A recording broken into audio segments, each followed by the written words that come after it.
After the short opener, Stage 2 provides a sterner challenge. 342 kilometres of special with dunes to be navigated and negotiated.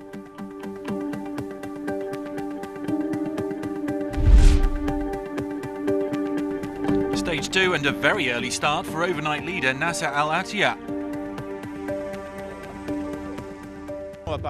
The cars are going off first today. We're first out. It means no tracks for us to follow. Maybe at times we'll see tracks from the course openers, but I doubt it.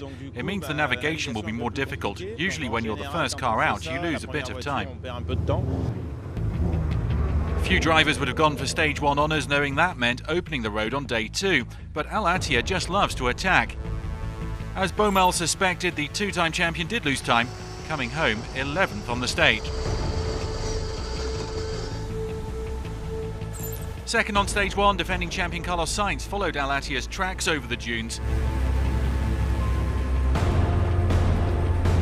Spaniard set off 3 minutes after the Qatari and was careful not to overtake. The Mini closely following the Toyota all the way to the finish.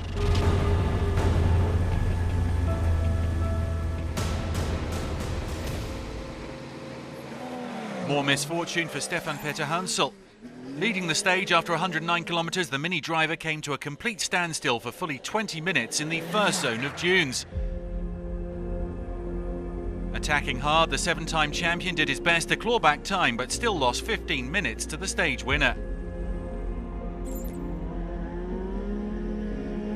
Back in the Dakar after a 3-year absence, American Robbie Gordon could only manage 30th on the stage in his UTV.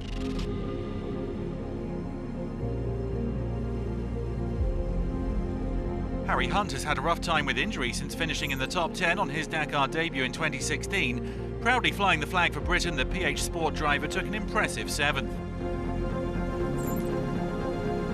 Denied a potential podium finish last year when forced to withdraw on the penultimate day, Bernhard ten Brinker is getting the best out of his Toyota.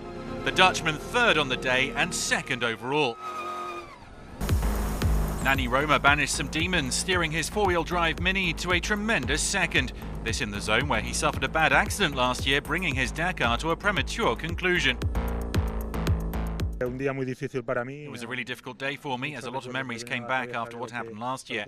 We managed to finish 2nd, only 8 seconds behind Loeb, and that's perfect for tomorrow, because he'll be opening the way. Any doubts as to Sebastian Loeb's pace were put to bed. The Frenchman bagged the 11th stage win of his Dakar career and his first as a private entrant. Hunt's PH Sport teammate was particularly strong in the second half of the stage, winning by 8 seconds. The objective wasn't to go quickly yesterday. The strategy was a good one because we wanted to have a good position on today's stage. Today the feeling was rather good, but honestly the car really isn't the one of last year, even if for the moment it seems to be working rather well. Janil de Villiers is the overall leader as it's a Toyota 1-2 at the top of the standings. The South African 4th on the stage, enough for him to boast an advantage of 28 seconds over ten Brinker. The 3rd Toyota, Al Attiyah, is now down to 8th.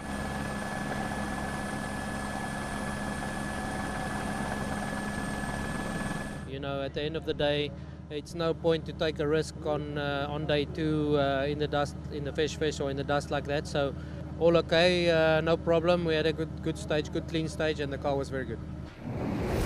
The time gap's not too significant, apart from Peter Hansel dropping a quarter of an hour. Loeb is up into the top 5 overall. It remains very early days in the cars.